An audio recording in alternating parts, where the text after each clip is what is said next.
Olá, sejam muito bem-vindos. Hoje a gente embarca numa verdadeira missão. A gente vai tentar entender o que de fato faz uma história ser poderosa.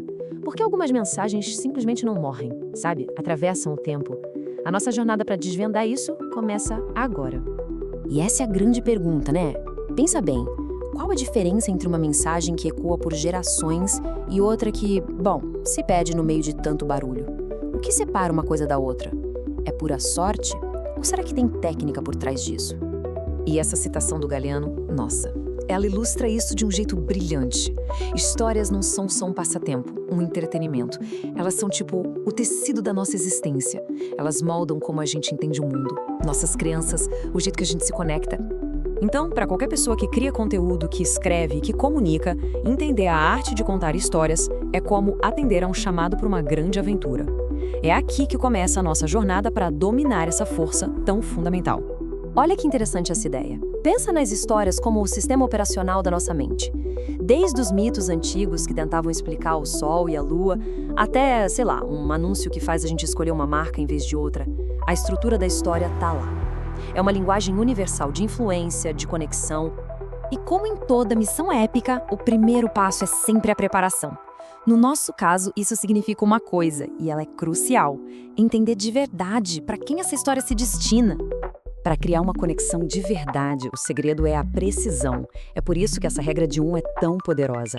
A ideia é construir a mensagem inteira pensando em uma pessoa, com uma ideia central e focando em uma emoção principal. Quando se faz isso, a comunicação fica nítida, fica pessoal e fica quase impossível de ignorar. Ok, com o público em mente, a gente entra no que seria a estrada das provações.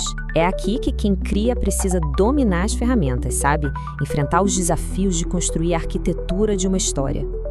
O mestre roteirista Robert McKee nos dá um mapa. A história tem uma arquitetura, um esqueleto.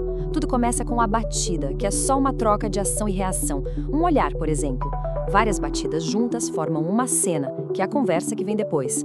Cenas se juntam e formam uma sequência, que pode ser o jantar inteiro, e as sequências constroem os grandes atos da narrativa. É esse ritmo que cria o embalo e prende a atenção. E aqui vem o grande ahá. Olha só que incrível. A jornada do herói do Joseph Campbell, aquela estrutura de mitos super antiga, espelha perfeitamente uma carta de vendas moderna. O chamado à aventura é o mesmo que chamar a atenção. A recompensa final é a oferta. Isso só prova uma coisa: existe um padrão universal de persuasão que está gravado na nossa psicologia. Mas essa estrutura toda, a grande estrutura, não funciona sem uma boa base. Como diz o Chuck Palahniuk, a autoridade, a confiança, tudo isso é construído nos detalhes. Quando os pequenos detalhes são bem feitos, o público acredita na história maior. Bom, agora que a estrutura está dominada, é hora de adquirir um poder secreto.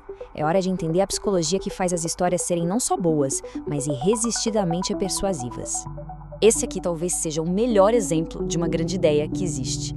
Essa frase lendária do David Ogilvy não vem de um carro, ela vem de uma experiência. É super específica, focada no benefício e desperta uma curiosidade danada. É a persuasão na sua forma mais pura, mais elegante. O psicólogo Robert Cialdini decifrou esses poderes, e o primeiro é a reciprocidade. Sabe aquele impulso de retribuir um favor? É isso. Quando uma marca oferece uma amostra grátis ou uma dica valiosa, não é só gentileza, ela está ativando a nossa necessidade psicológica de dar algo em troca. Outro poder é a prova social. A gente tende a seguir o grupo. Se um restaurante está cheio, a gente logo pensa, a comida ali deve ser boa. Nas histórias, depoimentos, estudos de caso, tudo isso funciona do mesmo jeito. Mostra que outras pessoas já fizeram aquilo e aprovaram. E por último, mas não menos importante, a escassez. O medo de perder algo é um motivador muito forte.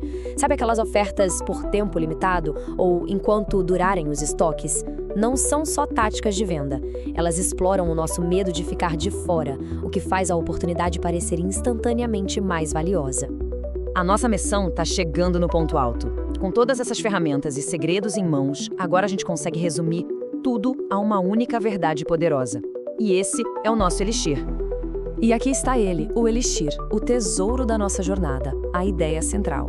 Toda grande história pode ser resumida a uma única frase que junta um valor e uma causa. Por exemplo, A justiça é restaurada, esse é o valor, porque um herói foi mais esperto que o criminoso, essa é a causa. Essa frase é a espinha dorsal de toda a narrativa. E essa ideia central, ela ganha vida no clímax da história. É exatamente como Palahniuk diz. É aquele ponto de virada, sabe? Aquele momento de mudança, que não tem mais volta, e que dá significado a tudo que veio antes. É ali que o valor e a causa ficam claríssimos. A jornada de aprendizado termina aqui, mas a jornada criativa, essa tá só começando. Com o mapa e as ferramentas em mãos, a questão final não é mais como contar uma história, mas sim o quê? Que história vai ser contada agora?